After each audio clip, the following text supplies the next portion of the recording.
All right, Z. Well, welcome in the studio. Thanks for coming down. Yeah, it's good to meet you in person. It's good to be here. Yeah, it's interesting, right? Like we met probably 6-7 months ago on Twitter, back when it was Twitter, right? Now it's X. Yeah, now it's X. Back on Twitter, we went through a masterclass together, and that was really fun to do. But yeah, it's nice to finally meet you in person. Yeah, likewise. I know you're like pretty close to like where we're at here, so I'm gonna have to do these more often. Yeah, definitely. We'll see how it goes. So yeah, let's talk a little bit about like your background before trading, like who Z is as a person. And for those of you out there that don't know who Z is, Z and I met when we did a masterclass back in March, which was a lot of fun. Stockman Trading on Twitter, but goes by Z. So yeah, let's talk about like your background before trading. And then maybe we can segue into like your trading style, how you got into trading. But I kind of want to hear about Z as a person, not Stockman Trading, the trader, but Z as a person. What's your background like? Yeah, so in undergrad, I studied mechanical engineering. So I went for mechanical engineering just because really I'd always had an interest. It was really driven by math, right? So I'd always loved math. I was a numbers person. So I decided to go for mechanical engineering. So I did my undergrad in that, graduated with my degree in mechanical engineering, and then I went into the aerospace industry. So initially I wanted to work in automotive because I have a passion for cars. Ended up going to aerospace and actually ended up liking it more just because it's so much more complex I ended up working on jet engines as opposed to like automobile engines, but that was a ton of fun. So I worked, I did a job for a year in the aerospace industry, and then I was in Indiana, and then I came out here. So I'm living here in like the DC area. And I also stayed in aerospace, but I work in a lot of government contracting, so defense work. So I ended up changing to systems engineering, and that's currently what I do. I'm a systems engineering lead. Yeah, I did like, when I was in undergrad, I did like a co-op program. I ended up working in like 5 different sectors of a company. So I got a lot of exposure. I did a lot of I did materials engineering, I did machine learning and codings, things like that. And I did stress analysis, just kind of got a lot of different sides of engineering. So it was, that's where I'm at. Awesome. Yeah. So my background is in the corporate finance world. So like my undergrad was in finance, master's degree in finance as well. Always been in the corporate finance setting. So I joke, but like I've been looking at 10Ks in the annual reports ever since like I was an undergrad. And so like I feel like for me, I kind of have that excuse as like how I found the market, right? I was an undergrad in finance. So I'm curious, like, how does a systems engineer or an aerospace engineering person find the stock market and be like, I want to get into this and learn how to do this? Like, how did that happen? Tell me about that story. Yeah, so it was totally random. I don't have like a crazy story of like I saw somebody make $1 million and I was like, wow, I can do this too, whatever. So I was just like sitting there and I was like, I'm like, so many people have all these like business ideas. They're creating business, they're making money, but there's so much upfront capital costs, right? There's a lot of, whether they're taking a loan, but there's always like a huge overhead. And I was, so this was in 2019. So I'm 24 now. So I was, I guess I was 20. But yeah, so I was still an undergrad in college. I didn't have that much money, right? And I was just, I remember I was like doing a co-op and I was just like in my apartment. And I was like, just thinking like, oh, there's got to be like a way that I can make money without a huge upfront cost, and that I can do it from my phone. So I was like, oh, well, look, I've heard of Robinhood. I've heard of all these like online brokers that you can literally just go on the app and then you can trade there. You don't need like a whole setup. You don't need, like a firm or anything like that. So, the first thing I did was like I downloaded Robinhood, and then I was like looking for like a stock forum apps. Like I wanted to learn, and I didn't know where to do it. And then I came across this app called like StockTwits, or StockWits or Talks. I don't know, but like StockTwits. Yeah. Very So familiar. it's like the forum. Yeah. Yep. So it turns out that was a horrible place, and I got the hell out of there. But X is not that much better. But so I downloaded that. I got on there, and I was like, it would show you all like these trending stocks, and they were all penny stocks. And I was like, penny stocks. I know Wolf of Wall Street, right? I'm like, these stocks can go crazy, right? If I have $100, maybe I can turn that into some money if I learn what I'm doing. So I started there. This was so bad. I would just like see like stocks that were trending that were like going up. Like some of like the names that like come to my mind are like Vislink, I think VISL. There was like TNXP. There was like, there was all these like stocks that were just like, they were just like taking off one day, and then the next day it'd be down like 20-30%, and then they'd take off, right? So I'm like, if I would see it up like 30% one day, and I'm like, hell yeah, I'm gonna throw my money in there, and then at the end of the day, maybe it'll be up 60%, and then I'll take my profits. Yeah. And it always seemed like every time I bought, the market was like, we're gonna dump it on him. Right. So like I'd buy in, and then I'd be down like 20%, and then I'd be like, and then I'd scroll through the StockTwits comments, and there's like these people who are trying to rationalize why they should keep holding it.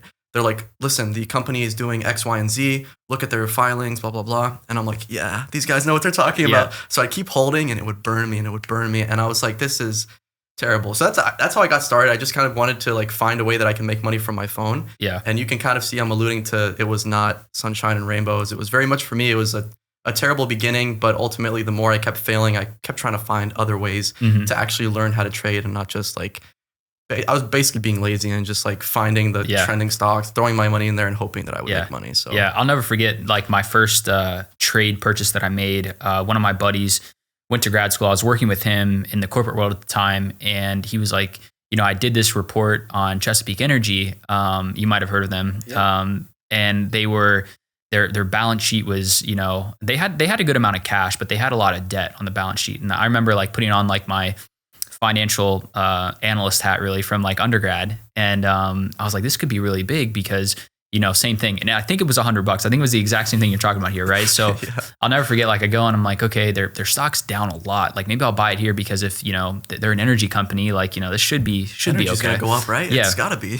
Exactly. So I put $100 in and, I remember watching every single day and it was like, I could just hear like the sad music in the background because every day it was like the chart just kept going down and down and down. I'm like, well, at some point it's got to like, but at that time I didn't know what support and resistance was. I didn't know anything. I knew nothing about like trading. I knew nothing about like the PDT rule. I knew nothing about options at the time. I didn't know any of that stuff, but that was my excuse as to like getting into the market was like my background was in finance and coming up, like I was always told that the stock market was something that you put your money into and then in 40 years you take your money out and then you go retire comfortably somewhere with all of the money that you made, right? Doesn't sound very fun. Exactly. Yeah. And I've, especially like in our day and age, I think where we've kind of grown up is like, this is such an instant society that like, I feel like a lot of the people like in our generation, we're not the type of people that like just want to wait around for stuff, And I think like there is a portion of your income that you should allocate to long-term investments because that's important. But going back to like active income in the market, like I didn't realize what you could do until I saw very similar, right? Went to StockTwits,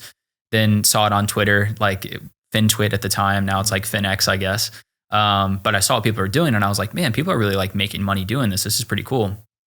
So same thing, right? I was in some of those same companies with you, like VISL, Torchlight. One of the biggest ones I remember was KMPH. They had like a FDA approval coming, and one of the accounts that I follow on X, Vivi, she's like really big into like she's awesome. Yeah, she's really big into like the biotech stuff, and that's how I found her. She's doing, and she was like, I've studied these companies, I know, and like hindsight, like maybe I shouldn't have like trusted her because I didn't really know her, but I was like, she seems like she knows what she's talking about, like So I remember I put like $5,000 into this trade, and I'll never forget. It was like February of 2020, maybe 21 maybe. Mm-hmm. I woke up in like 5 o'clock in the morning because I wanted to wake up when the pre-market was going on. And sure enough, like it got approved and like it took off. And I think I had made like $13,000 on the trade.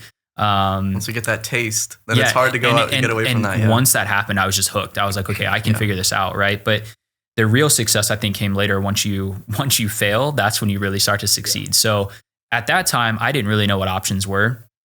Because if I did, I probably would have taken some call options on that. But that was like my first taste. And I think a lot of people that are trying to get into the markets, that's why they don't get in, is because they're like intimidated. They've never been into the markets. They don't know what it is. They just know like long-term investments in the stock market. That's how you do it. I don't know how to actually trade and what it looks like. A lot of people think there's a lot of math and like they have to have the pedigree that you have and the background that you have, when in reality, you don't have to have all that. So how did you get into options? Because I think that'll be an interesting story, and then I'll give my take too on like how I found options. But I want to hear like what was the transition like from like losing in the penny stock world to going over into options, and why did you go into options? So I actually had that terrible losing streak on the penny stocks, and then when COVID rolled around, things changed, and I actually finally saw some profits. So I think one of my my best trades was Co-Diagnostics, like CODX. Like they were, I was so deep in the weeds on that one. There was like, it was on StockTwits. They're talking about like developing like a rapid test, and like I was buying the stock and waiting, and it kept going up and up and up. And I think I ended up like, that's probably my first trade that was like a several 100% trade. And then I took that, and then I was like, I was in that company for like months. And there was like, when you're sitting in a company for months, especially like when I was that young, like it's a lot of mental stress, right? You're already like doing college, you already have to deal with everything else in life. And And in the back of your head, you're like always trying to keep up with what's going on with co-diagnostics, what's going on with the stock. And then you wake up, it's red. You're like, man, your day's ruined. You wake up, it's green. Now you're like elated. So I was in that for so long to get a few 100%. And then I'm like, I see like options traders who are making those same returns in like 100th of the time frame. It's like it is appealing. It's intimidating because there's a lot of you need to learn a lot about options before you start trading them, which I didn't know. I didn't know about the days of expiry. I didn't know about the Greeks. I didn't know about all the things that get factored into how much that option moves when the underlying asset moves. But just seeing what you can do with options, how you can get basically the same or more returns trading an option, which personally I think with options, if you know what you're doing, I mean, you have a lot more confidence in that trade as opposed to you're going into a penny stock where like just any kind of news will just spike it up or down. If they have a filing, it goes down 40%. So you have a lot more control over, I guess, your risk management. You know, kind of you're more familiar with what you're getting into. And what really appealed to me was making similar gains to trading penny stocks or whatever it was, but in a much shorter time frame. So I was just shocked. I was like, so wait, you're telling me if the S&P 500 moves up 1%, I don't make 1%, I make like 400% or something. You know, it's like, I was like, just, okay, so if I can just like snip a tiny little piece of that pie, if I can just get this 0.05% move that I'm confident on SPY, make 30 or 40% on that option, which is a lot safer than, you know, thinking I can hold it the rest of the way. That was like, it clicked in my brain. I was like, I got to learn this. Yeah. I think mine's very similar to that. And I think the main reason I started looking at options was during the COVID run, I had made money too, just like you did. Like I made a little bit of money and then I started losing money. And I was like, and the reason why was because during COVID, I mean, you know, during the quantitative easing period, like everything was just going up. It was like buy today, sell it at the end of the day once it went up, and then do the same thing tomorrow, right? And then at some point that stopped working. So for me, not really knowing how to play downside, I was like, I'm like stuck, right? Because I can only make money if the stock goes from $1 to $2. Like I can't make any money if it goes from 2 to 1. And then I started doing some research and I was like, wait a second, like, so with a put option, I can make money if this stock comes down. But then I started looking at the penny stocks and I was like, well, not every penny stock has options. But same thing. I was like, wait, if Apple moves up just like 2% in a day, like I could actually take a trade that goes over 100%. Like that's, you know, that's appealing to me. So that's kind of how I got into options and, you know, got into different like groups, different, you know, Discords, premium chats, things like that to try and learn as much as I could. And then, you know, learned everything that I know today and finally figured out, you know, support and resistance on a chart, how to look at key levels, all of that kind of stuff. And yeah, I think the same thing. It's like it's super appealing. And some people would maybe challenge you and say it's actually more stressful to be an options trader than it is to be like an equities trader. But I like your take on it because I think there's certain things that you can't control if you're an equities trader, like if you're trading equity versus trading options, right? Because with options, and we'll talk about trading styles in a little bit, but with options, it's like we're making speculative guesses, right? Like we're trying to predict a move that's happening based on price action, based on volume, based on everything that we know that's happening in the markets on a very like on a stock in a very short amount of time versus holding something overnight. To your point of like the CEO could make a decision at 9 o'clock at night and put out a PR and it's like you're stuck because you can't do anything. And your technical analysis means nothing. Exactly. So exactly. Like, if you're trying to do technical analysis on penny stocks, I'm sure that works sometimes and I'm sure there's methods. But because they have such a small market cap, they fluctuate so much, not based on really just external factors that you as a trader have no idea that could be coming. Like filings, change of leadership. There's just so many things that could happen. And like, here's the way I looked at it. So the way I look at if you're trading penny stocks or if you're swinging versus the way I trade options, the more time that you give yourself in a trade, the more that you're exposing yourself to external variables that could affect your trade that you can't control. If I'm holding a stock for a month, the amount of things that could happen that don't align with my thesis, it's ridiculous. Anything could happen to change the trajectory. If we're bullish for 3 weeks and then one filing or one earnings miss, you lose all of that. Right. So I'm like, okay, let me keep chopping the amount of time that I'm exposing myself into like these tiny little pieces, and to the point where I'm only exposing myself for a few minutes. And in those few minutes, I'm dialed in with all these different things that I'm not giving myself time to get affected by things other than really technical analysis, like technicals, right? So the occasional, like every 100 trades, I find myself entering a trade for 5 minutes and oh no, a headline hits, and I'm like, okay, well that trade's done. But most of the time, just limiting the amount of external factors that can affect your trade is so much less stressful, and it allows you to be a lot more consistent. Yeah. So let's talk about like your background a little bit, because I know your background's in coding, machine learning. I want to talk about the algorithm that you've kind of put together and your indicator. Like, how did that come to be?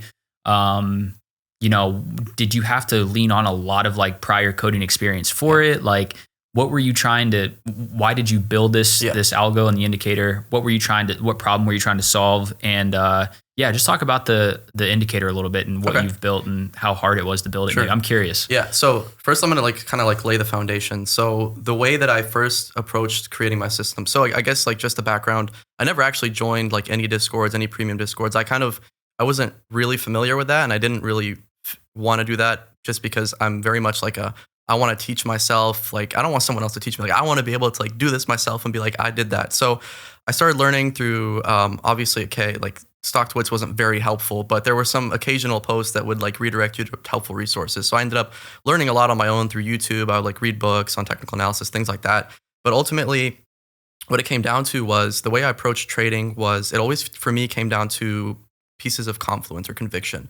And so the way I always like to look at it is like, let's take, for example, like a bull flag. Like a bull flag by itself. You just take that bull flag and you're like, okay, if I see one, I'm going to trade it, right? That's the one piece of conviction you have. If you just try to trade bull flags, you're going to get demolished. Okay, that's all you trade.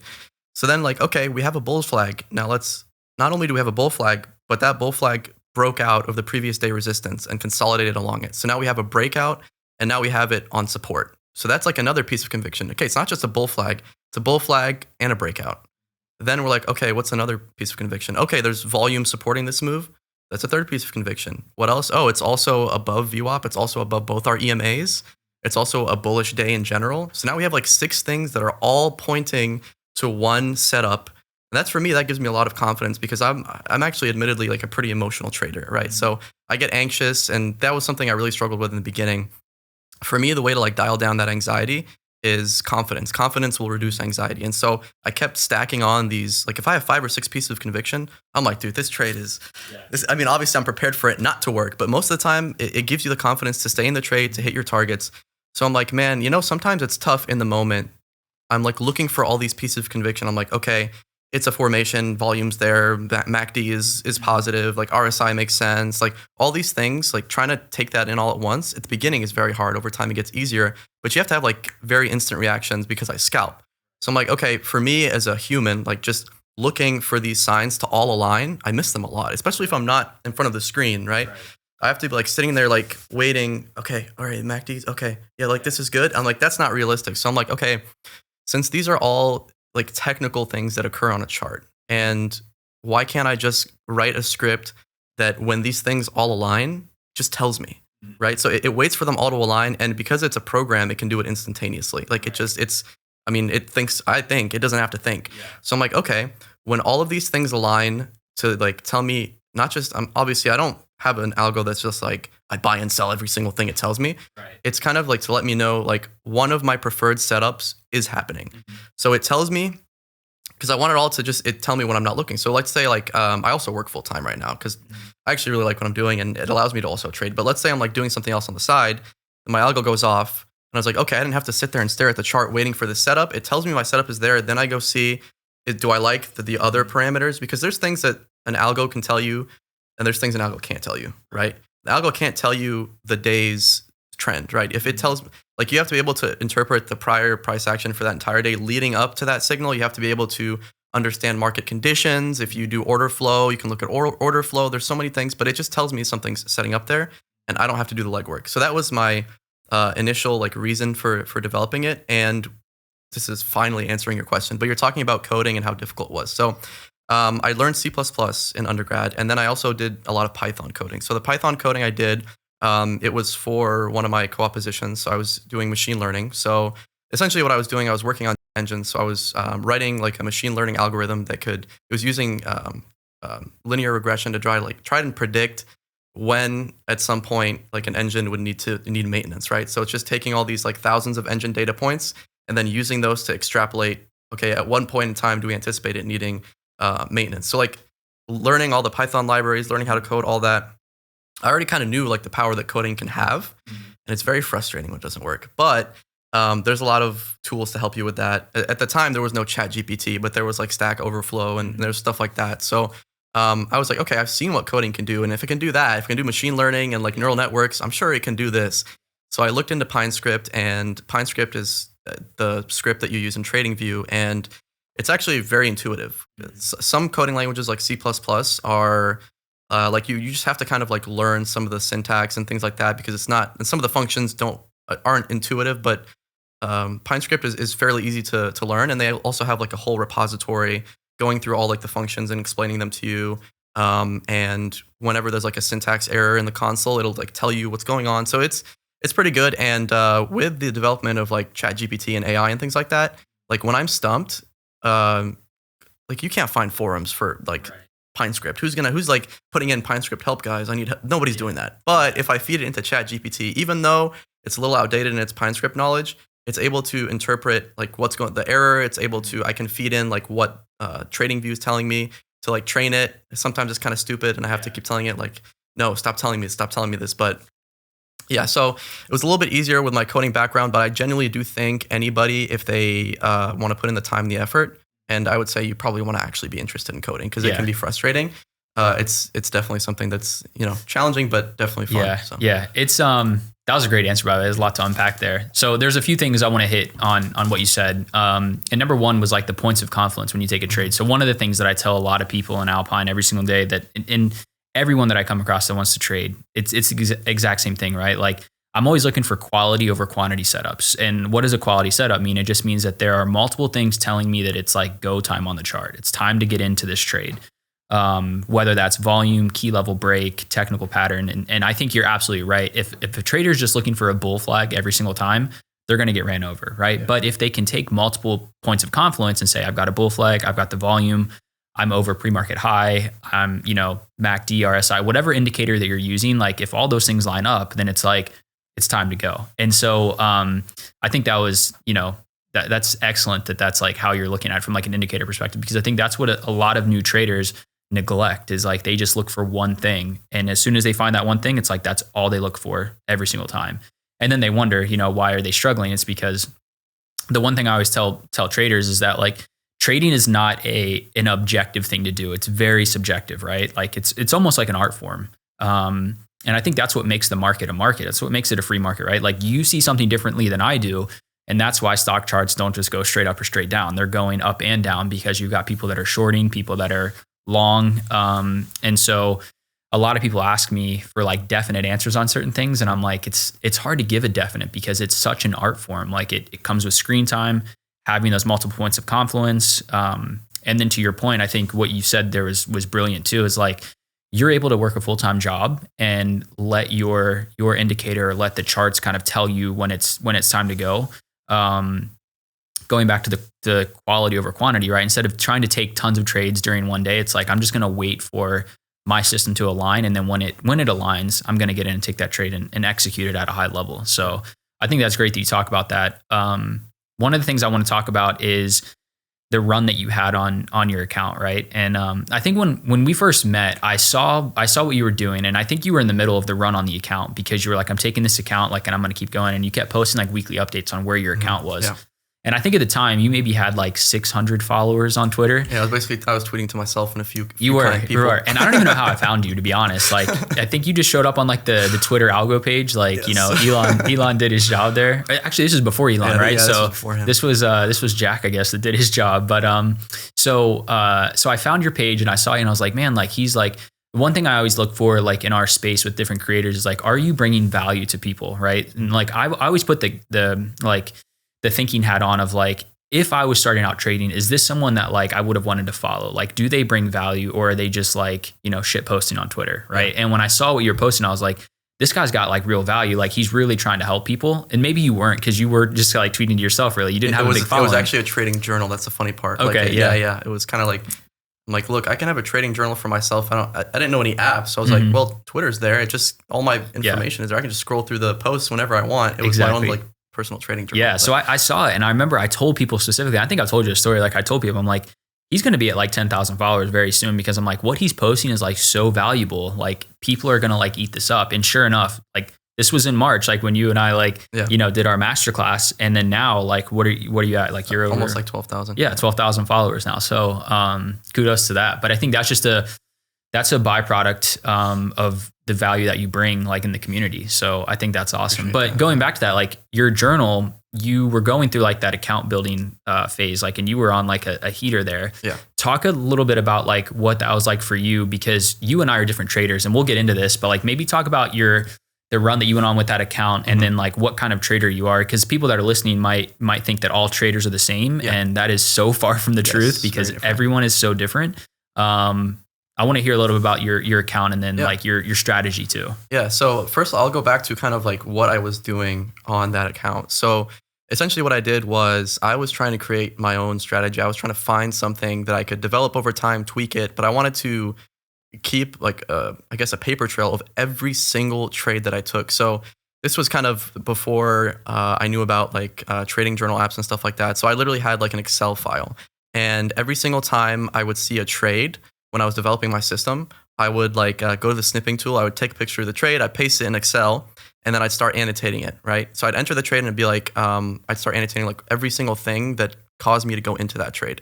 And then once the trade finished, whether it was a loss or a win, I would again take the snipping tool, take a picture of the chart after the trade, paste into Excel right next to it, and then annotate everything in that trade. What went right, what went wrong. I had a separate tab where I was calculating how many trades I took. If it was a loss, it was a success, the win percentage. And then I was doing that for, oh my God. So there's that account, and there's also a lot before that. I was at over 60,000 lines in Excel. Now, a picture probably takes about 10 or 15 lines, but it was several thousand pictures that I was annotating. And I was like, I didn't save it to OneDrive or anything. I just kept it locally. And then like one day I opened up and it was like the file was corrupted. And I was like, that was terrible. That ruined my day. But so like real quick though, because that Excel file, that's essentially like you back testing, right? Yes, like back testing that screen time. So like when new traders that are maybe listening to this, like that was your screen time, right? Like a lot of people think you have to have screen time like in real time. Yeah. One of the things I tell people is like even just going back and looking at charts and like seeing those patterns, even after they've happened, if you back test that way, like let's say after the day's done, the market closes at 4:00, you go back and just look at the chart for the day and see like, look at this pattern, this technical pattern, this and that, like the patterns become so much easier to find in real time because you're like, I've seen these before. Like now it's happening in real time. It's easier for me to take it. So like, the Excel file seems, and I remember it was like an 85% win rate. Like you were going pretty crazy on that. I had like, I think to a certain point, I was literally posting every single day. I was like probably 700 or 800 trades deep into that like percentage of like the win rate calculation. And it wasn't even back testing, yes, but that was actually like in real time. So I was like taking those trades in real time, and it took several months of just like watching it every day. But yeah, back testing is also, so for me, when I was developing the strategy, I was doing it in real time because I wanted it to be based on the real market. Now, if you change your strategy, or if you don't want to go through that whole period of developing a strategy from scratch, then yeah, you can backtest. But the thing about the real-time testing, even if it's paper trading, which I still recommend, like if you're developing a strategy, paper trade it first. But even the paper trading, there's something different when it's in real time. Even if you don't have money on the line, it kind of makes you, it's so easy to backtest and see why things work. But then when like the emotions are going and it's happening in real time and you kind of start to second guess yourself, like that's really when the robustness of a system comes from, when it's able to execute in real time. But yeah, I'll still go, like when I make a tweak, I'll backtest. I'll go like 100, like maybe 50, 100 trades back, and then I'll recalculate it. Something that I want to mention that's super useful that I don't really see anybody doing as a way of journaling. So something that I do on TradingView is it has like a replay function, which you can, basically what you can do is you can almost simulate real-time trading in a way by kind of, you hit the snipping tool, you move back. Like let's say I want to go back to like Monday of this week.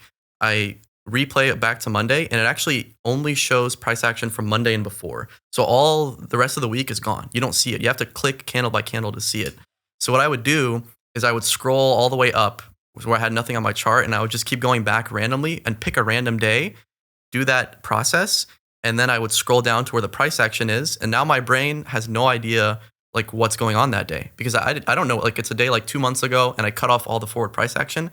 And then I would click candle by candle, and I would also like backtest my strategy that way. Yeah. Because it's in a way, you don't know what's going to happen. So it's somewhat simulating a real market environment just with no money. So that's something I do all the time, and it's just a way that I practice to stop from getting too rusty. So no, that's awesome. And I think like going back to trading strategies, like you and I are very different, right? Like from a trading perspective, and there's a lot of people out there who probably trade differently than the two of us trade. At its core, I think you've got people that are scalpers in the options world, right? You have option scalpers. You've got people that maybe are intraday level to level traders. Then you've got people that are swing traders. Those are like the three. And then you also have like option sellers, and then people that do more like iron condor strategies and all of that stuff. Yeah. But, I think you're a scalper. So you're in and out very, very quickly.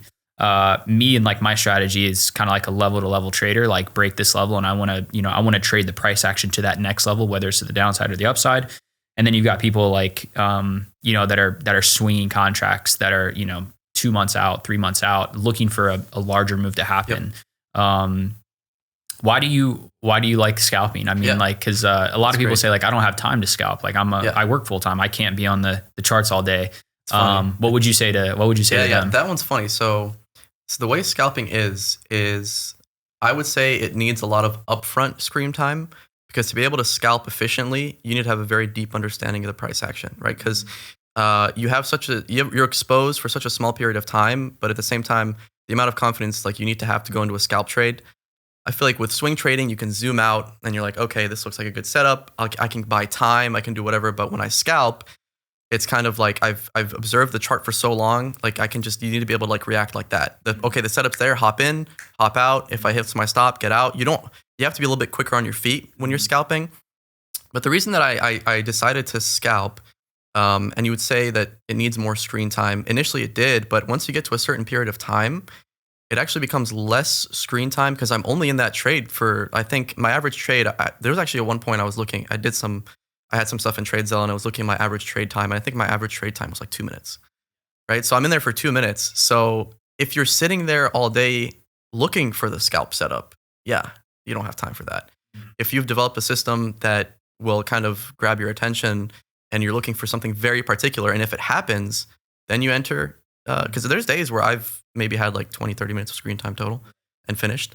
And the best thing about scalping, and I always say this is why I started scalping, when you're in a swing trade, when you're swing trading, that position is open. Anything can happen to that position.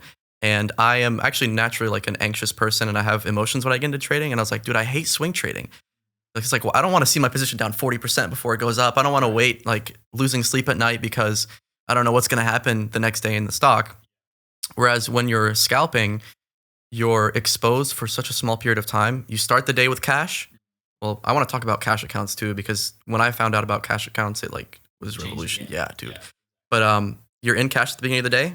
You expose yourself for 20, 30 minutes max one day, and then you're cash at the end of the day. It's so much peace of mind. And I like to expose myself to the markets, honestly, as little as possible, because people don't talk about how much of a mentally straining thing trading is. 100%. It's insane, especially when you are trading with a little bit more size. If you're trading with a little bit, but over time you do want to end up scaling up. And if you scale up, then it's tough to train yourself mentally to kind of treat it the same and just adopt to that. Well, I think like the market can have like a negative impact on you too, right? Like I've gotten DMs from people asking if I could help them like with the strategy, because I've gotten screenshots of people down $2 million on the year.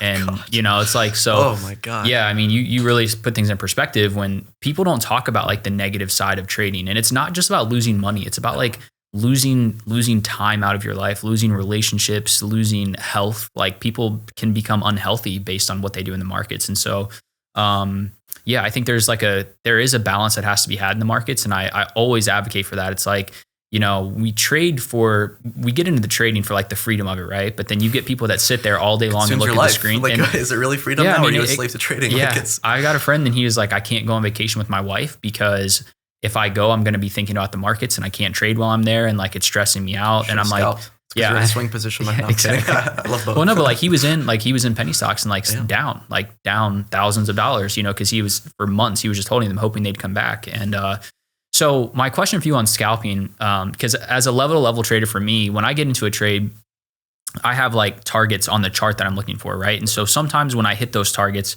my position might go up 50%. Sometimes my position will go up 500%, like when those targets are hit. Like as a scalper for you, one of the things that I think newer traders struggle with is greed. And I always say green over greed. Like, you know, I'd rather be green than be greedy and let a green position turn red. So what would you say to new traders that get into a trade and let's say they're scalping with you or they take a scalp trade, they're up 25%, which I'd say that's a pretty good scalp. You go up 25%, but they're like, I want to go up 30, 40, 50%. I want to go 100% and they don't sell it. Like, you know, how do you delineate between, like, what do you look for as like a scalp trader with the target? So you actually said that perfectly. So they're looking at the percentage. They're not trading the chart. They're trading their emotions and their greed, right? So saying the way I trade is, I know some people have set percentages like 20% loss, 30% profit. That's when I cut. I only trade the chart. So I use supply and demand zones. I have intraday support and resistance. And when I enter a trade, I'm always like, let's say I'm entering a long trade. I'm not looking for X amount of percent. I'm looking to take it to the next target. So if that's whatever next overhead resistance it is, if it's one of my EMAs, if it's a supply zone, if it's a resistance, that's where I'm selling. And do you sell everything when it hits it? So I used to sell everything. And then people were like, dude, you should hold runners. And then you met me. Yeah. And you're like, dude, why not? Just hold a couple runners. And I was like, I have this weird thing where I'm like, no, like I want to be done. I want to be in cash. I don't want to worry about this. But it's like, if you make like 20% profit, let's say that profit is $500, then I'll just like leave like $50 in there. Yeah. Because if that $50 goes to zero, I still made $450. If that $50 goes to $500 because it's a crazy run, I still kind of have a hard time doing it. Some days where I'm just like, kind of want to get away from the screens. I'm just. I have those days too. I'm like, you know, some people are like, why didn't you leave a runner? And it's like, well, I didn't want to sit here all day and watch like 10 contracts go when I could just like be done with my day. Right. And you can kind of get a sense of when a runner makes sense. So if I'm trading, if it's a day where we're a little bit more range bound and I'm just capitalizing on those momentum shifts between like a set, you know, support and resistance, I'll take my profit. And if we've been kind of range bound that day, I'm not going to put a runner in there. Now, if we had a day like yesterday, which I had a little trade at the end of the day that I thought would work, but didn't. But that was still a profitable day. But if you have a day where SPY's just on a tear, you play the upside for a scalp, and then you see, okay, everything points to continuation. Like my strategy doesn't say to hold through continuation. Once we hit our target, we're out. And I'm going to say probably my profits for trades will range from like 8 to 20% on average because I'm taking smaller moves. Sometimes, obviously, like I trade once the candle taps my target, I sell. But you know, sometimes like a candle will tap a target and just blow right through it. So sometimes I'll get a little bit more upside than I bargained for, maybe 30%, 40%. There was once when I was trading and some news dropped and my option went like 1,000%. Was that AMD? The news that came out on AMD? Oh, that was 1,600. Yeah, that was a big one. That was a really funny one. Yeah. That was awesome. I just like, I had it set to give me a notification when it was up like 20%. The notification went off in my pocket. I thought it was a text, so I was like cooking. So like I finished cooking, then I was like, let's check on AMD. It was up like 1,600% because the stock shot up like 8%. I don't even know why. They had news, Yeah, it was news. I was like, I was trading the technicals, but the news came and saved my life. So I sold immediately and pulled it out because that's something we should talk about. So how do you like, so you're looking for like 8 to 20% net, right? Is that what you said, like on your positions? Yeah, that's kind of what it ends up being based on the nature of my scalp. So how do you size into that? Like, so like, for example, like over the last 20 days, over in Alpine, I took the $2,000 account. Like, it's awesome, dude. And Good I was job. like, I appreciate that. But Yeah. I was like really apprehensive about doing it because I was like, number one, there's like opportunity cost for me to go down to a 2K account and do this. But a lot of people were like asking, like, how do I, because the way I trade level to level, I'm always scaling at levels, I'm always scaling at targets, but I always have targets to play to, but they're like, I don't know how to actually scale. So I was like, okay, over the next month, like, let's just do a 2K account, and I'm not going to call it a challenge. I don't want it to be like, because everyone asks me, like, what's the target? Where are we taking this to? I'm like, I don't know where we're going to take it to. The goal isn't to like take this somewhere. It's to teach you how to actually scale properly and utilize risk management to make money, and then continue to do this even after we're done trading the 2K account. So we took it from like 2K to almost $3,000 or almost $5,000 in like 20 days, which was really cool. But during that, like, I was always like sizing it. So the way I was doing it was like, 15 to 20%, which is an aggressive way to grow an account. But I was like, this is a small account, but I want to do it aggressively. A+ setups, no more than like 20% of the account in one trade, but with a tight stop. And I was always looking at like a risk to reward multiple. So like, if I go into a trade with, let's say, $500, I'm risking 20% loss. I want to try and make like at least a 30 to 40% plus net gain on that position, right? So like a 1 to 2 is what I was always looking for. If I'm risking a 15% loss, I want to try and make at least a 30% gain. If I'm risking 20% loss, I want to try and get maybe a 40% plus gain. And there were times when I would luck out and like I'd risk 20% and then I'd make like 1600%, you know, like yesterday, like what we saw, like it was crazy. We had an SPX contract that went 600% and then I sold it because again, it was a Friday. I was like, I'm getting out of here. Like, and then it ended up going like 2600%. So how do you size into your trades when you were growing your account the way you did, like, and the way you still do? Like, how do you size in knowing that like they end up being like 8 to 20%? I'm assuming you're sizing in a little bit heavier. So with that, so sizing is always interesting because I think it really does depend on the account that you're trading. If you're trading a 6-figure account, you're not going 10%, 20% in a trade. That's ridiculous. Like you might go like maybe 4% in a trade, 5% in a trade. So I would trade kind of smaller accounts, you know, a few grand, but that would allow me to scale 10 to.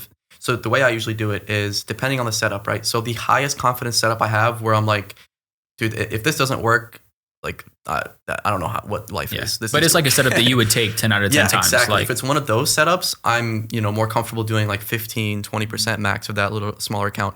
And then if it's a setup that is I'm confident in, but it doesn't give you that same like confidence and have as much points of confluence as like your top setup, then I'll do like 10% of the trade. But the thing, or 10% of the account. The thing is I don't scale in. So here's the thing: scaling in or averaging in is oftentimes a double-edged sword. So let's say I enter on a breakout and then it pulls back to a strong support. Most people would say, okay, now you can scale in more because you've pulled back, you have a better entry where you can add more, average down your position. So yeah, you could scale in there and then it hits your target and you scaled in and you made more profit. Or it can pull back to that support, you scale in, average down your position, and then it dumps past that support and now you're actually increasing your losses. So scaling in is typically, I think, is more of a swing trader method, just because to buy you more time and like things like that. For a swing trader, averaging down is very common. But I think as a scalper, I just go in with whatever my position sizing. Then I'm willing to take the loss on that position, and I don't scale up as targets. Some people also scale in as the profit is being made. Right. You add to your winners, right? Exactly. Like, I don't do any of that. That's my set. I enter the trade. If it's a loss, I take the loss. If it's a win, I take usually like 90% out and leave some runners.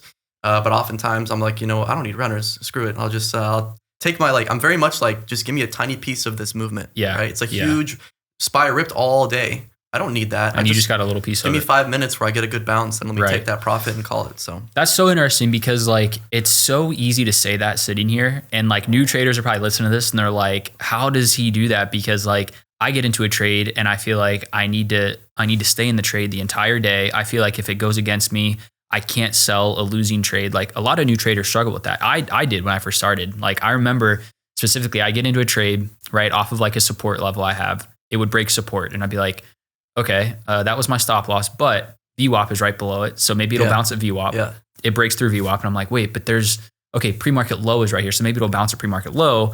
It breaks through that. And I'm like, damn, I'm still in it. Like I should have sold a long time ago. Now I'm down 50%. Well, prior day low is like right below that. So maybe it'll bounce there. It doesn't bounce there. And I'm like, well, at this point I'm down 80%. I might as well just hold it to zero. Right. So you're trying to how do you like, how do you rationalize? Like, how do you like, at what point did you get like, I think every trader, we talked about this a little bit earlier, but like every trader gets to that point where they're like, okay, this is the way I have to do it. But like a lot of new traders struggle. Like they hold on to their losses.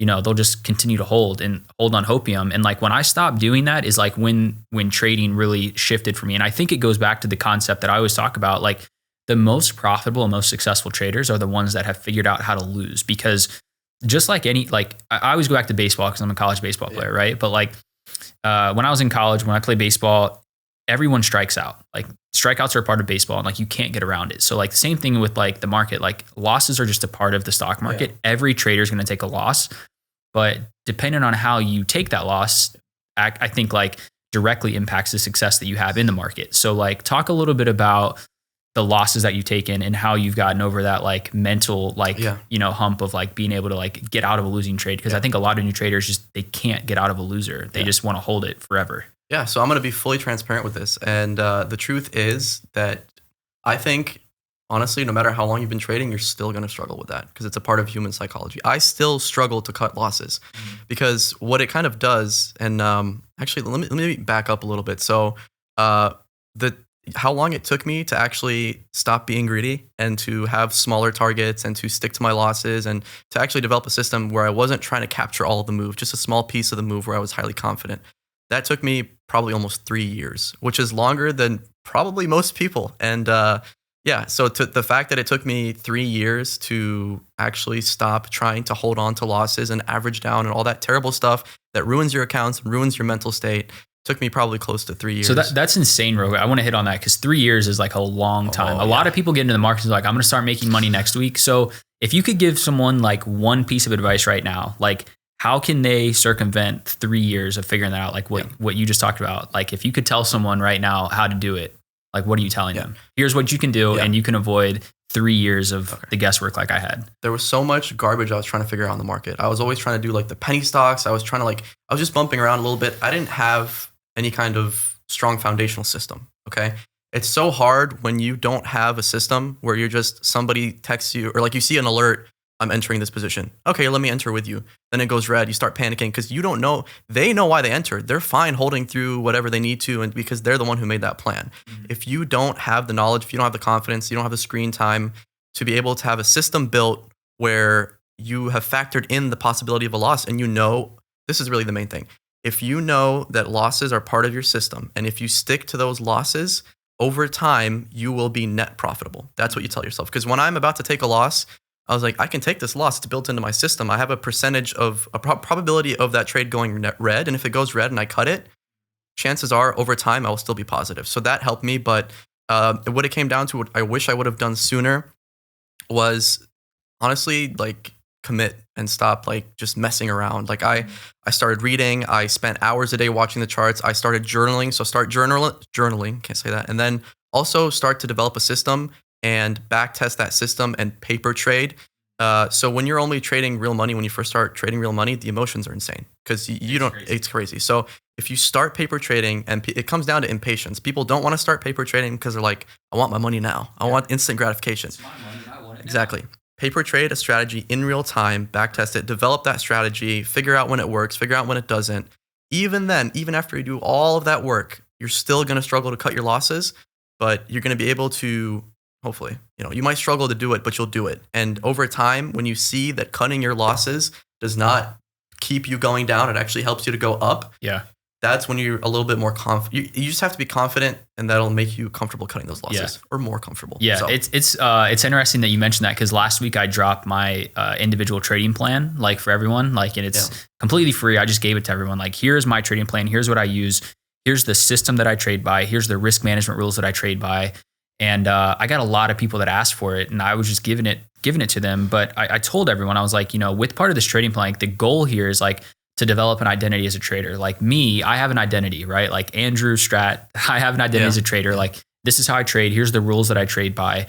And this is what I do every single day. No matter if I'm red, no matter if I'm green, like I'm not going to deviate from that because this is what I know has proven to be successful over time. And so to your point of like, stop wasting time and just like really get down to it and figure out like who you want to be as a trader. I think that's so important for traders to like really understand their identity. Are you a supply and demand trader? Are you a trend trader? Are you an options seller? Like, are you a swing trader? And once you figure that out, just keep doing that every single day. And like, it's so funny because people will tell me like, I had such a great week. Like, I'm up 20% on my account this week. And my response is always the same to them. Keep doing the same exact thing you did this week. Don't change anything. And sure enough, a lot of those people, they have one red day and then they change the system and then they're down 20% or 30% the next week. And they're like, oh, I lost everything in my account. And I'm like, why? Well, I deviated from what, I didn't do what made me successful in the first place. So I think it's super important. Like once you have a successful strategy, like you just do it every day. And it's not sexy by any means because it's like people get bored. Yeah. People really grow bored of their strategy. They're like, oh man, I'm gonna try something else. Let me try FFGs. Let me try this. Let me try ICT. Because it works, but they get bored. And like the problem, which I think we should talk about, is the people they're essentially chasing a certain emotion out of the stock market. They're not trading, focusing on the process. They're not trading on building like, sustainable long-term growth from a side stream of income. They're looking for high highs, which come with low lows. And they're just trying to get like a dopamine rush out of the markets. Yeah. So I actually wanted to circle back before we talk about that. I wanted to talk about, you said identifying yourself as a trader and like building your identity. So what I always like to fall back on is that I think your trading strategy should fit your personality. Mm-hmm. So some people will, let's say they see somebody they look up to and they want to trade just like them. For me, the reason that my strategy is so unique and may seem odd to some people is it's kind of built around my personality. So if I am a naturally a little bit more anxious of a trader, I'm a little more emotional when I'm a very technical person when it comes to like my analysis. But once I'm actually in the trade, I'm a little emotional, which for me, if I'm exposing myself to that like stressful emotional state all day or several hours a day, I would hate trading and I would be out of here. So I developed a system where I'm exposing myself for the least amount of time, which allows me to stay mentally healthy and ultimately trade better, which is just a few minutes. Some people are not that way. Some people hate the idea of scalping. They're much more laid back. They want to enter their trade. They want to let it sit. They will do something else, forget about it, and come back to their profits. Those are swing traders. There's just trade based on your personality. So, and I think that's when your personality and your trading system align, then I think that's so funny because I'm like sitting here thinking about my own like strategy, and then I'm thinking about like my personality, like being the corporate finance guy, having that as like my formal background, my formal education. Like I am very much into like the analysis of like the technical side, like very deep. When you said like 60,000 lines in Excel, I'm like, oh, that's my world. Like I'm a finance guy. I live in Excel, right? So living in like the financial models, like going through like the technicals of like the 10Ks of all like the companies and stuff. Like I've been there, I've done that.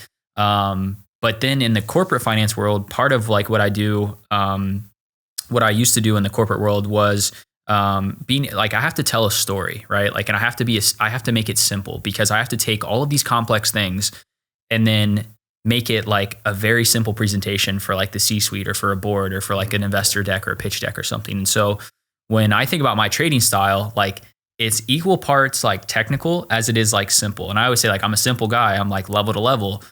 And I always say like on the onset, like my trading strategy is like, it's 3 pillars, right? If you're looking at it from like the 30,000 foot view, it's like find the momentum and trend, buy the pullback and ride the wave. And that's it. It's very, very simple. But every one of those pillars, there's something like very technical about it. And so I actually love that you said that because I had never thought about that until now. Like my trading strategy probably does like, you know, really resemble like my personality of just being like a simple guy. Like I don't necessarily enjoy swing trading as much because same as you, like I feel like sometimes like my emotions can take a hit because I'm always thinking about it. And then at the same time, I'm not a true scalper because I like to see like the bigger meat of the move. So that's, I've never thought about that until now. So that's an interesting way to put it. In your system. Yeah. You need Probably to be like confident in your system for it to succeed. Yeah. And you know your system is essentially tailored to be comfortable to you and make sense to you as possible. You'll be more confident. Yeah. Well, it's funny because like with the 2K account, we I remember the first 4 days, like we had almost taken the account 50%. We got on like a little hot streak. And the account fell all the way down to like $1,700, right? Like we were negative $300 in the account and like people were freaking out. And I'm like, guys, like, don't worry. Like this is, I'm glad that this is happening because like this is trading. Like trading is not just like, it just goes like this the rest of your life, right? Yeah. We just don't like, if it was like that, we wouldn't be sitting here. We would have, exactly. We would have bought an island somewhere. I'm like, this is a natural part of the trading journey is like, there's going to be ups and downs and it's all about how you navigate the downs. But I'm like, we're going to stay true to our system. I stayed true to like the risk management, the sizing. Even when we were down, I didn't like, hey, let's just play this next play heavy to make it all back. We stayed true to it and then ended up making $3,000 in 20 days off that. So it's like, it's so true that you say that. And I'm so glad that we did the 2K account and everyone saw that. And that's what everyone said. They were like, this was the best thing that ever happened in my trading career because now I see like how to actually implement a system, stick with it. And if you do that over the long run, it like, you know, you're not going to fail because you've back tested it. It works. Right. You just keep doing it. Even though you're going to have red days, the green days are going to outweigh it. And then you just keep growing and building. Yeah. And I think also something that's, I feel like you need to be adaptable in the market. So I think sometimes people think that once you have a system, that system is rigid and you need to follow that system forever. But the truth is that I will make slight tweaks to my system or to my entries or how I size based on the market conditions. So you have to be able to be adaptable, but just because, you know, if something goes wrong, you don't scrap the whole system. Think about why did it go wrong? Is there a way that I can make it so that the probability of this going wrong can decrease?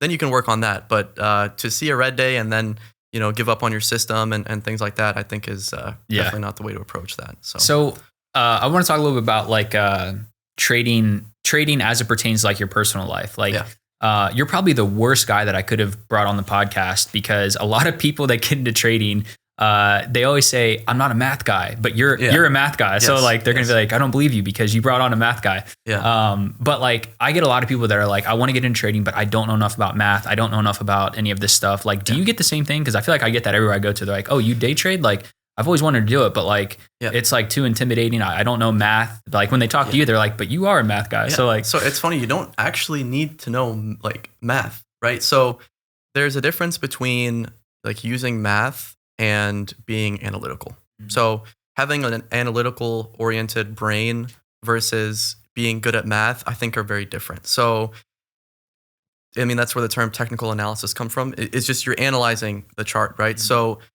being math oriented, I think just because I enjoy math, I'm just a more analytical person. And that's actually why my system is actually, I've had people DM me and be like, your system is great, but it's too complex for me. And I was like, that's perfectly normal because I enjoy complexity. Like I've, everything in my life, in my career has always been complex, right? So for me, it doesn't seem complex to me. I think adding all these small pieces to my trading gives me more confidence and increases my probability. But to some people, like, this is too much, man. Right. Like I don't want all this. I just want to make a few bucks. So what I would say is you don't need to be a math oriented person. Honestly, all you need to do is just be willing to learn. So what I want to come back to is the idea of like screen time. So when you see somebody who can look at a chart and they can identify all these things, 'cause I would post annotations all the time. And one guy was like, I remember I posted like an annotation that was just annotation on all the entire SPY chart.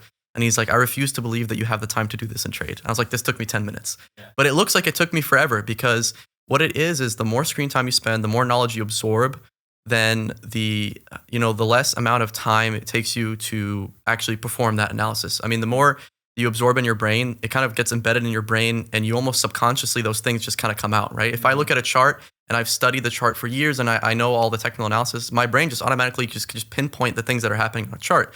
So I'm not doing equations. I'm not using math. It's just being able to, be patient, learn, and then just apply the analysis. So you don't need to be a math person. So have you ever taught any of like your friends to trade? Like your close friends like know that you trade? Have they ever said like, hey man, like I want to learn how to do it? Like so, what do you do with those? Cause I get that a lot too. It's so like, funny. And I'm like, I want to help you, but like, I can't help all these people, like, so like I have like a list of like what I tell them to like, do this, read this, watch this video. Once you've done all that, then come back and like, let's talk. And I'll know, do they? No, cause like, I'll know, like if you've done it, then I will help you. But if you don't do it, I'm not going to help you because you like, that's the foundation. Like you have to understand like the basics. And once you understand the basics, then I can talk to you about some of the intermediate stuff and then get into like the more technical stuff. But if you don't have that, then it's like, I can't help you. So I mean, what do you do something similar? Like, so the two most common questions I get from like friends and family when they see the trading is number one, can you just tell me when to buy and when to sell?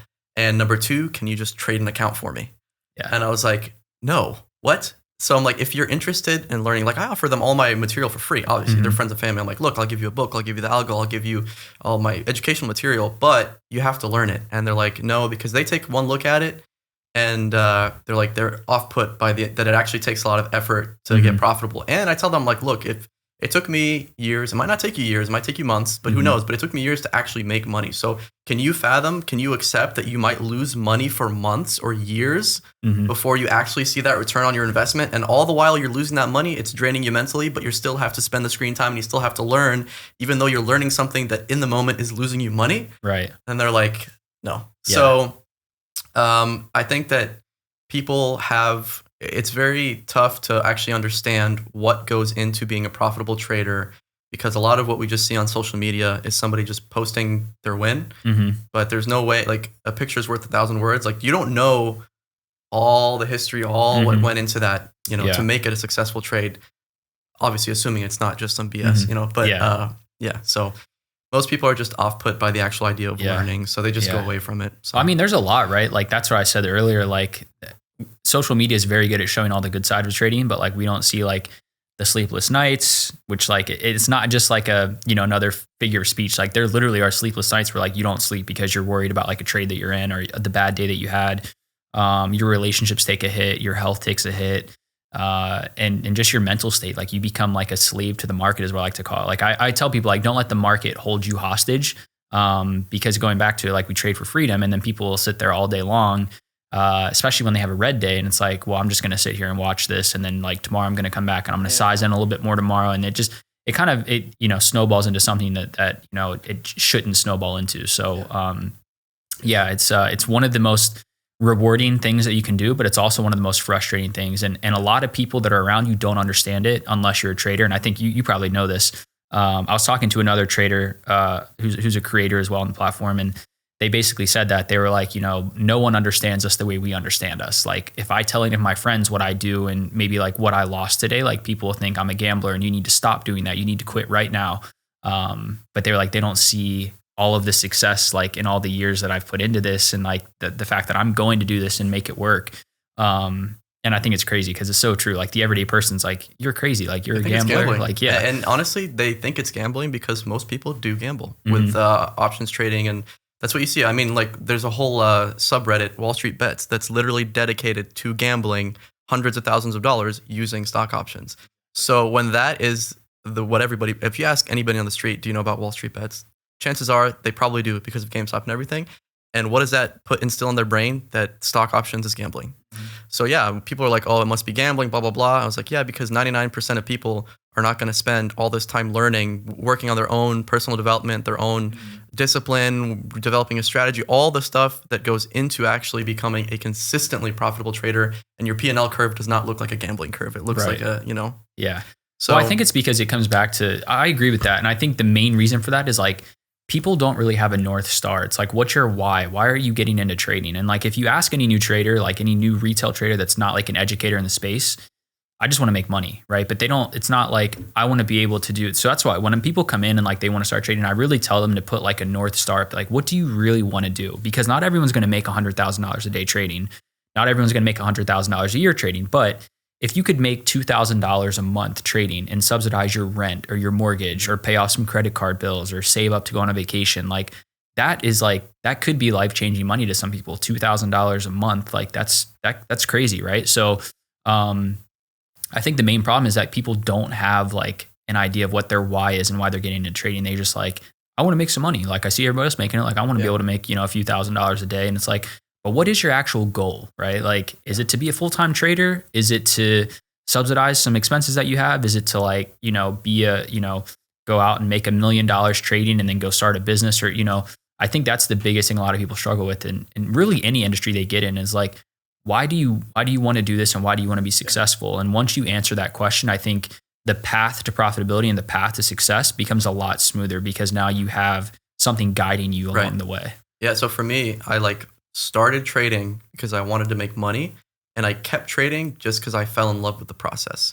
So because if you're just in trading to make money, that's not going to hold you through all of the time that you have to dedicate, all of the mental strain that goes into it, all these things that go into actually becoming successful.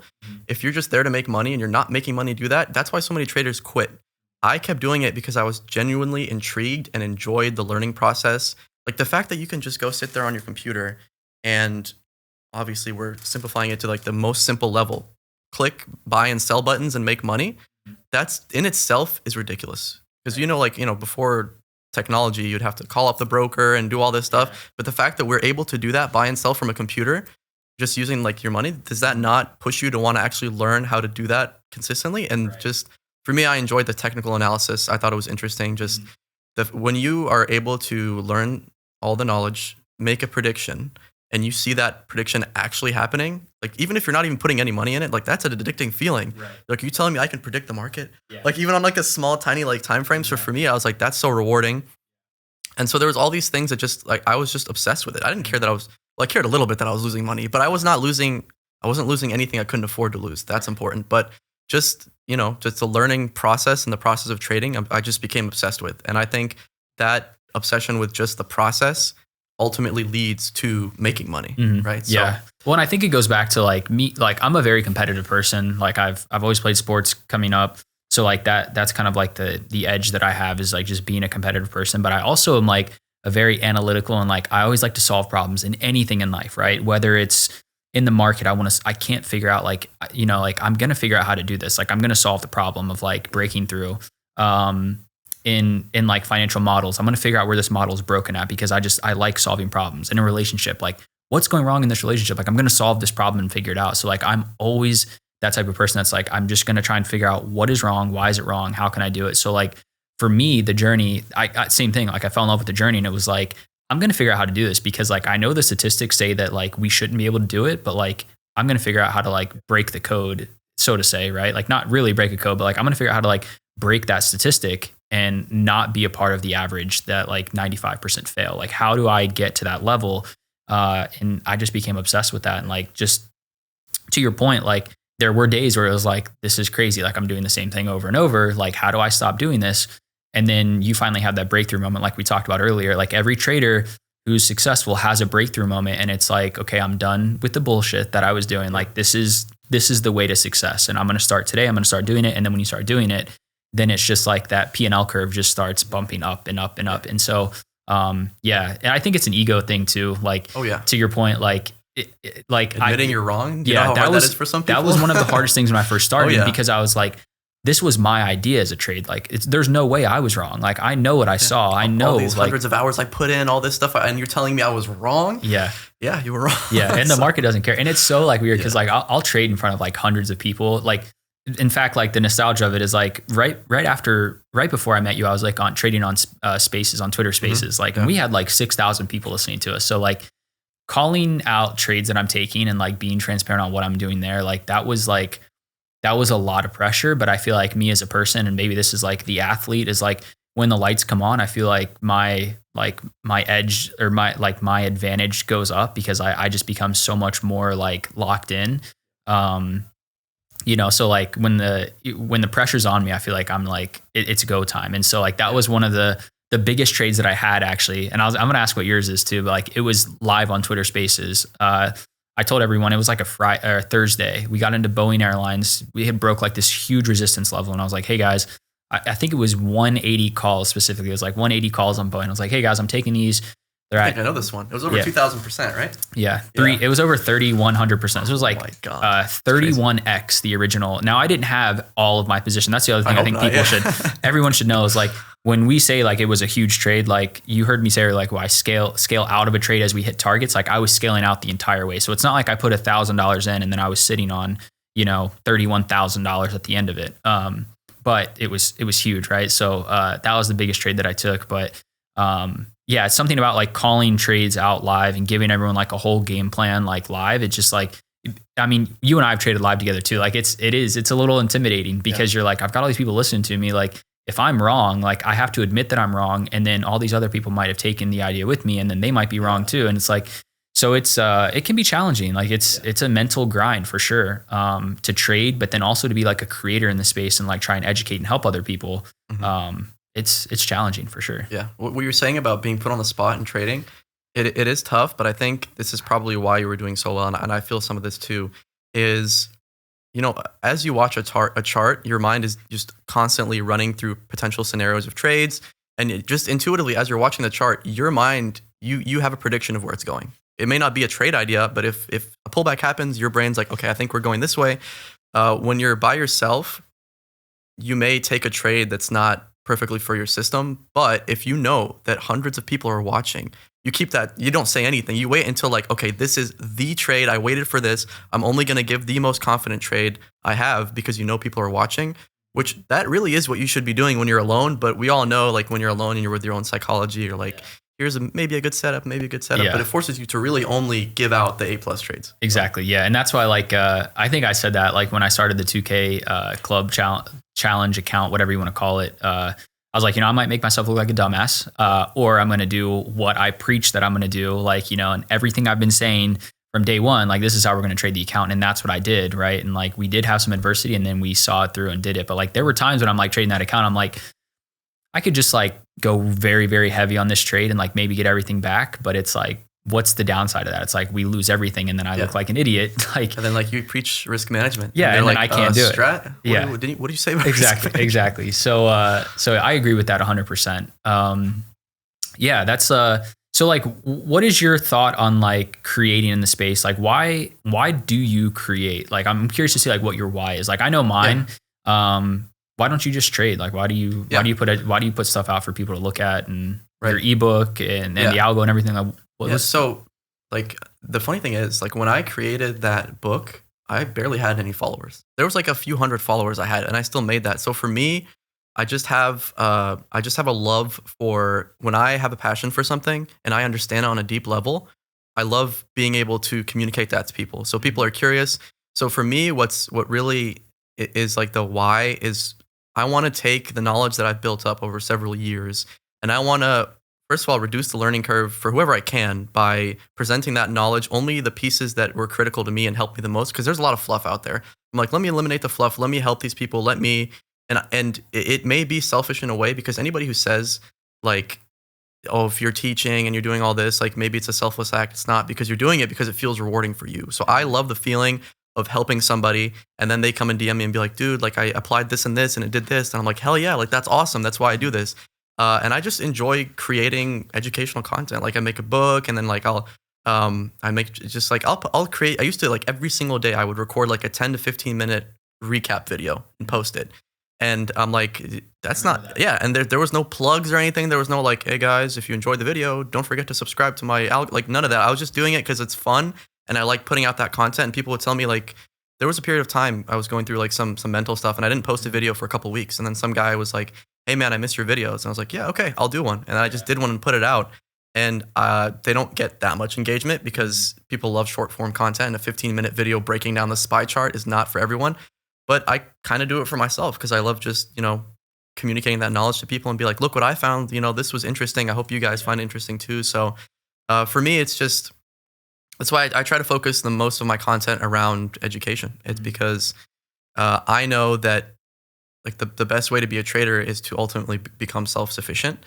So if you are truly taking that path of trying to just get the education and make yourself self-sufficient, then I'd like to help as much as I can. I think that was an interesting point, because I think that goes for like any trader in the space or any creator listening to this, that like, I get a lot of people that are like, hey, how can I like, recently I had someone that just kind of branched out and did their thing. And they're like, hey, how can I get more engagement? How can I get more followers? And I'm like, give people what they want, like give them value. So like someone like you and Alex Hormozi says this best. We just talked about Hormozi a little while ago, but like, he's like, just give the utmost value to people. And when you give people value after value after value, like they're going to come to you for more value. So like not constantly selling someone something, but just giving them what they want over and over and over and over again. It's like, then you're going to become their guy. It's like, I'm going to Z to like get my, annotated chart or my video or whatever it is.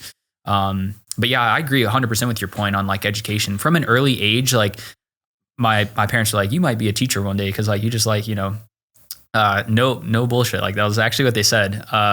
And in college, in high school and college, I like did a little bit of tutoring. Like I was always a really good student. But I always felt like I understood the information better when I taught it to someone. I don't know if you feel this way, but like it became easier for me. Like I remember specifically in like my AP calculus class, like when I was doing tutoring for calculus became easier for me when I started tutoring people on the subject. Like I knew what I was doing, but when I started tutoring and teaching it, the skills that I was teaching with, like those kind of like got lodged in my brain. And then when I was like, doing exams in calculus or like going through worksheets or whatever it was, I was like using those same teaching principles to like fill out problems. And I was like, this is easy for me now. Like, so the more I taught, the easier the curriculum became. And I think the same thing is true in like stock trading. So I tell people all the time, once they learn how to trade, literally go teach someone else how to do exactly what you do, for two reasons. Number one, it's going to make it easier on you to trade because now you're teaching someone. But then two, from a humility standpoint, like you're going to look like a dumbass if you don't follow the rules that you just taught that person to do. And so now you're going to have to respect your rules and do everything that you've taught that person to do, because if you don't, now you look like an idiot. And it's like, dude, you just taught me how to trade, but like you can't do that. So like, so I feel like when you get like educators in the space, like everyone, I just feel like your trading, like just, I think amplifies itself when you start teaching people how to do it, because like now these people are looking at you to be the person.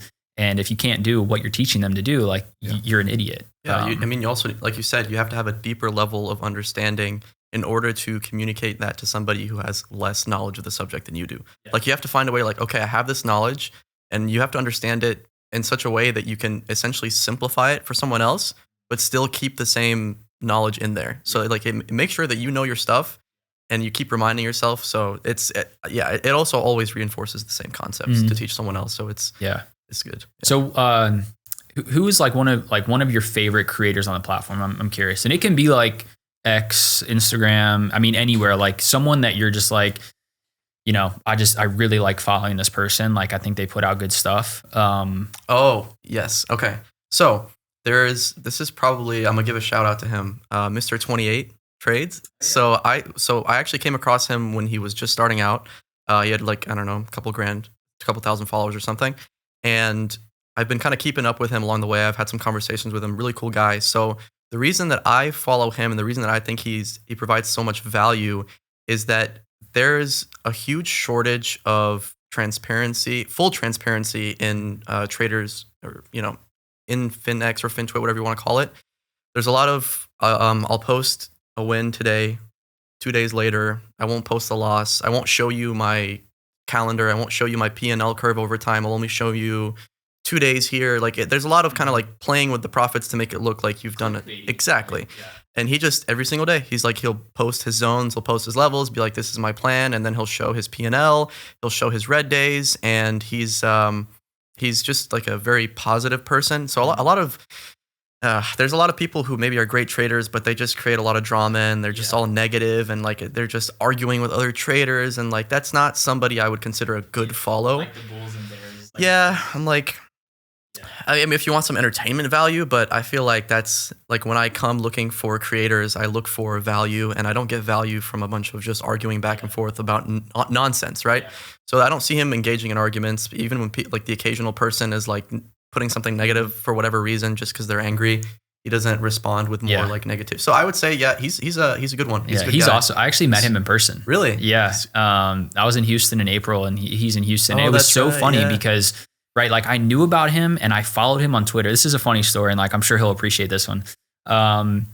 We actually went out to a club that night, and we're all hanging out, and he turns around and he was like, "Wait, aren't you Strat?" And I was like, "Yeah, like who are you?" And then he sees Zach Morris. "Aren't you Zach Morris?" Like, and like there was a whole group of people with us, right? And I'm like, "Wait, who is this guy?" He's like, "Oh, follow me on Twitter." And like, so I go to follow him, and I'm like, "Dude, I already follow you. Like, that's you." Yeah, that's so funny. He's like, "Yeah, that's me." And I was like, "No way." So he was such a funny story. Like, had never met him, didn't know like anything. So like now like we text all the time, and he's really cool. I like him. He actually just had like his biggest day. He had like $17,000 on Thursday, I think. Yeah. Deserves that, man. That was awesome. Yeah. So do you follow FS Trades?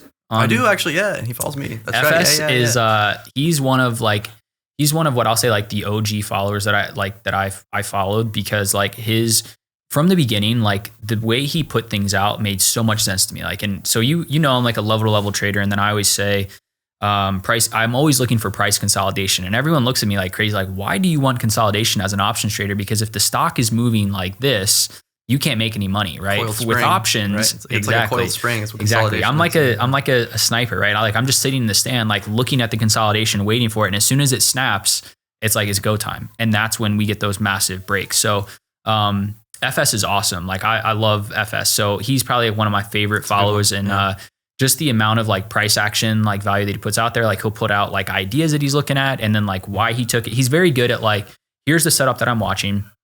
Once it sets up and once it happens, and he's like, here's why I took it, here's how I took it, and here's how much I profited from it. So like I think he's very good for newer traders, and just identifying setups, because I think that's one of the things that people struggle with is like, how do I actually find a good setup? He's one of the best, I think, at doing that. So yeah, no, I definitely follow him. Yeah. Sometimes like when you're thinking of people, it's hard to get them to come to mind. But once you said that name, I was like, I follow him. He has really good content. So. Yeah. So what's the long-term play for you? Like what's the plan for Z? What do you want to do? Like you want to leave the corporate world, or like do you want to? What's your goal? Yeah. So all right, this actually kind of brings me to one of the downsides of if you were to trade full time. So I think a lot of people, the idea of full-time trading is very appealing because you have your freedom and you have this and that. But at the same time, I think, and I've talked to other like people who have traded full-time, the isolation that comes with full-time trading, it can be pretty detrimental to yourself, to your mental health, things like that. Because when you're a trader, you're not at a company, you're not, interacting with other people. You're just kind of just you alone with your emotions. And a lot of times they can be negative. So, the days where I've had like weeks or, where I've just traded, I didn't do anything else. and I wasn't really a fan. I was like, this is not that fulfilling. I feel like if you're working in an industry that you truly that you enjoy, if you're able to work a job where you interact with people, you have good connections, you're able to stay, active with you doing things, you're proactive, you're being mentally stimulated, and you can still trade. I think that's the best case scenario, at least for me, for my personality. So I'm working full time. I have an engineering lead position, which is really cool. It's a lot of fun, building some cool stuff, and I'm also able to trade at the same time. So if I can do both, and I have something I enjoy that I can continue in my career, and also you make connections. A lot of people kind of sleep on okay, if you're working you have a career, you're also expanding your network of connections, not just within trading, but to other avenues which could potentially provide some other opportunities. So yeah, I think I'm just going to continue trading and then working, unless for whatever reason I'm no longer able to trade while working full time. Yeah. Then we'll think about just trading. But I think I enjoy doing both. Yeah. So. I mean, what you said there hits the nail right on the head, because I think a lot of people have this preconceived notion I'm going to go be a full-time day trader. And my rebuttal to that is why? Right? If you can do both, why would you want to be a full-time day trader? If you could keep your 9-to-5 job, keep your paycheck every 2 weeks, keep your benefits, keep your long-term retirement, keep everything that comes with that corporate 9-to-5, even if it's not corporate, right? Even if it's blue collar work, whatever you're doing, but if you can keep that steady stream of income coming in, and you can trade for an hour or two in the morning, especially people out on the West Coast, they get it the best, right? Because the market opens at 6:30 in the morning for them. So anyone on the West Coast saying that they want to be a full-time day trader, I really question. I'm do you really want to be a full-time day trader? Are you ready? Because if not, wake up at 6:30 every single day. yeah, there's definitely some sacrifices. But even Central Time, right? The market opens at 8:30. So some of these people that are in different time zones than the Eastern time zone, they can trade in the morning and trade for an hour or two and then go to their full-time job. And even people on the East Coast, if you're working a remote job, you can trade in the morning and then you can get the rest of your work done the rest of the day. And to your point, I think it's if you can have multiple streams of income, or if you can have a steady stream of income, like a job, and then you can trade off of try and supplement your trading with that. I say why? Why not? Why would you not want that? Why would you want to eliminate your steady stream of income, go into trading when you haven't proven consistency yet, right? And so that's what I tell people. If you're not consistent over a 12-month period, and if you don't have an emergency savings saved up of a full 6 months to a year of living expenses, whatever salary you're on for. Exactly. You have to have that safety cushion. And then you have to think about what if trading doesn't work out? How am I going to get back into the workforce? With that resume gap, what am I going to do? Is a company going to, take me back because I tried day trading for an entire year? How's that story going to go in the interview process?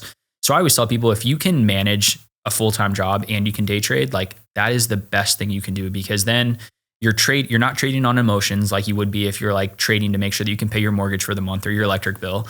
You're just trading to fall in love with the process and to earn supplemental income, which eventually, as you grow that account, your $2,000 a month can turn into a $20,000 a month to a $50,000 a month if you just keep growing, as your account, goes up. I would also say, take a look at the people who are full-time traders. And I would urge you to do this if on social media, find full-time traders and look at how many of them also have additional streams of income. It's very rare to find, unless they're an ex-hedge fund trader or something, somebody who only, who only trades for a living. Most of these people, you'll see, okay, they trade for a living. Maybe they have something else. They have properties that they rent out. Maybe they do real estate. Maybe they have, if they have a Discord. But most people who trade full time are not just trading. Because if you think about the optimal way to trade, it's really, you don't want to minimize your screen time. If you take 1 to 2 hours of screen time a day to trade, okay, now you have the rest of the day, right? So most people okay, if I have the rest of the day, they have other business ventures, they have other things. So very few people only trade to rely on their income, because it's incredibly mentally taxing. And I mean, the whole idea of trading is you should have time to do other things. Exactly. So, yeah. And that's so true, because I have a guy in our community now who is, fits the bill of the full-time day trader. And we were talking actually just last night, we were texting back and forth, and, I was like, well, where did you make your money? Cause I know it wasn't just in trading. He's like, oh, well, I sold my company and now I own Airbnbs. And so it's very, a lot of people that are coined, I do this full time. It's I have money coming in from different ventures and different things like that. So it's so funny to me too, like when those conversations come up, because everyone's like, oh, like, well, you're trading full time because you're making money on X, Y, and Z, or you're trading, you can fund your trading through X, Y, and Z. And I'm like, what do the everyday people that are retail traders, how do you fund your trading? You trade it through your stream of income, right? Like you have income on the side that you're making at a full-time job and you're funding your account. So it's just different sizes of accounts, right? How have you, I guess like the last thing I'll ask you, how have you like gone about sizing up on your account? Like as you grow, how does that process look? Because it's one thing that I've struggled with too a little bit. And I've talked to a few of my buddies who have done it, and they've had days where they've made over $100,000, and they've kind of told me like slow and steady. But I think about it and I'm like, if I could go back to being like, right out of undergrad at like 23, 24, not a lot of responsibilities, just having like an apartment, like I would be so much more risk on like in my trading than where I am now, being at the age that I'm at. I think it's just because I have the wisdom now. And my buddy was telling me, he's older than me, and he kind of said the same thing. He's like 100%, but he's like, sizing up is just like a muscle. He's like, you can't go into the gym and start bench pressing 500 pounds. But he's like, if you continuously go and size up your weight every time you go to lift, on the bench, eventually you're going to get to that level. So he said sizing up is the same way. You just keep adding a little bit, and a little bit, and a little bit. And then you'll get to that level where your $5,000 day turns into a $50,000 day, trading the same strategy, but you just added more to your position because your account was at that size, you could do it. So how have you like sized up, if you've sized up, and like, have you had like emotional feelings doing that? Like, what is that like? So for the longest time, I traded the same exact size. And because I wasn't confident enough to size up, like let's say, for example, I was trading a $5,000 account and I would make a certain amount of money on that. So now it's 6,000, 7,000. I would just pull that out and reset myself to 5,000 because I had so many experiences where I tried to, it's very hard to find the perfect medium of scaling up where you're mitigating your emotions, but you're still able to perform. Like there's gonna be a little bit more anxiety, but there comes a point where if you're sizing up too much, there's like a mental block in your brain where it's like, oh no, this is too much money. I don't want to lose this, right? So for me, the best thing that helped was I didn't size up for a very long time until I was extremely consistent in my system. I had the profits to prove it. I had everything, several months of account of the same size. And then I would size up in a way where, and I think this needs to be emphasized, that you should not just endlessly grow your account. I think you should pull out profits when possible. So then like, let's say I had $5,000 and then let's say I took it to 7,000. Then I would take out like 1,500. So now it's 5,500. Then I would trade that and then incrementally just take away a good chunk of the profits and leave a little bit more. So a big part of the sizing up that really hurts your mental and makes it difficult to size up is you don't want to lose that much money. But if you've pulled out most of it in profits, that cushion that you've taken out that allows you to incrementally grow your account, since you have that cushion and you pulled out a lot of profits, it makes it a lot easier to deal with sizing up your account over time. But so there's some people who just never size up. Like there's some people, and I think Blake Stonks or something.